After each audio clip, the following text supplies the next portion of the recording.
I want in particular, because of what she's gone through this last few days, done an incredible job. As you know, Christy, I'm going to ask you to say a few words about Texas. The first person there was first person I saw on television was you, actually.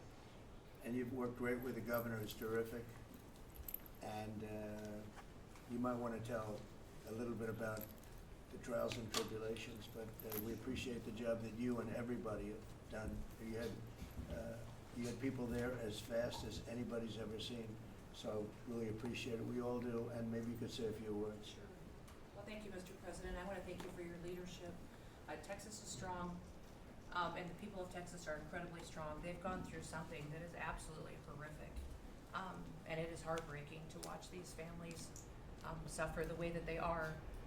As soon as this flash flooding event happened, you know, the governor has activated his emergency responders. Nim Kidd is his emergency management director, who is incredible, and has immediately worked with the local first responders to get help to individuals and get them evacuated, put requests into me. We deployed, sir, right away, as you know, because you and I were talking a lot during this time, the Coast Guard. We also had some assets out of Customs and Border Protection.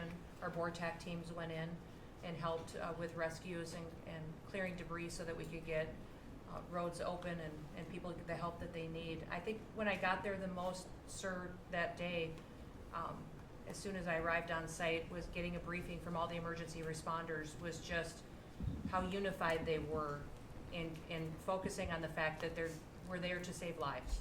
They were there to rescue people, find people who were still alive, and to reunify them with their family members. We as a federal government don't manage these disasters. The state does.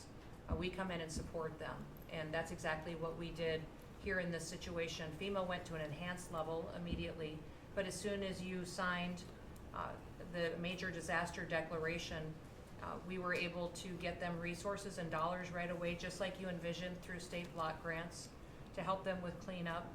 And we're still there in presence, and FEMA's been deployed, and we're cutting through the paperwork of the old FEMA, streamlining it much like your vision of how FEMA should operate, and it's been a much better response to help these families get through this terrible situation. We still are looking for people.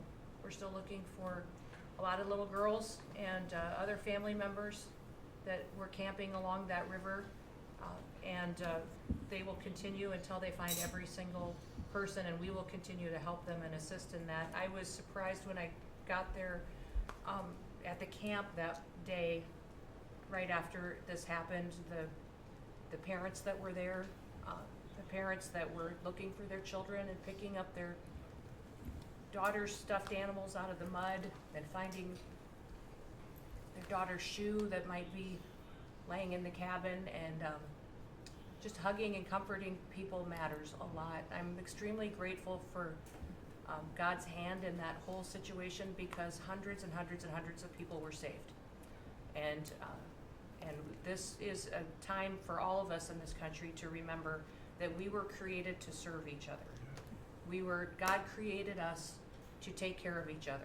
And that when we do that, we are happier, we are more fulfilled, and we can walk alongside people on their worst day and help them get through it and come out the other side, knowing that we can continue to live a life that God has purposed for us. So they're grateful for you.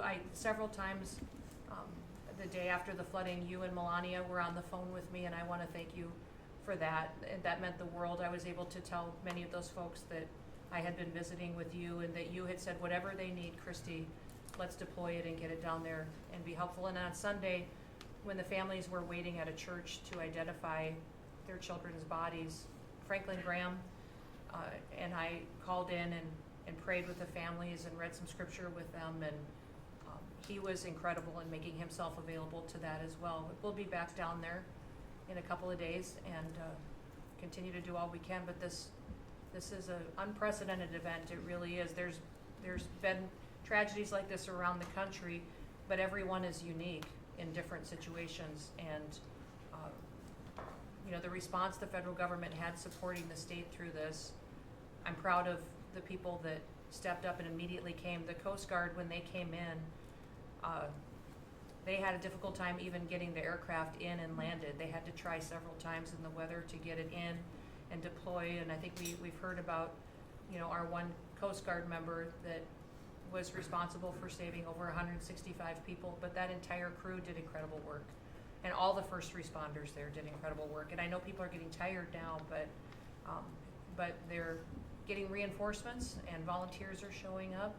And I just want to commend the governor and his team for being the leaders.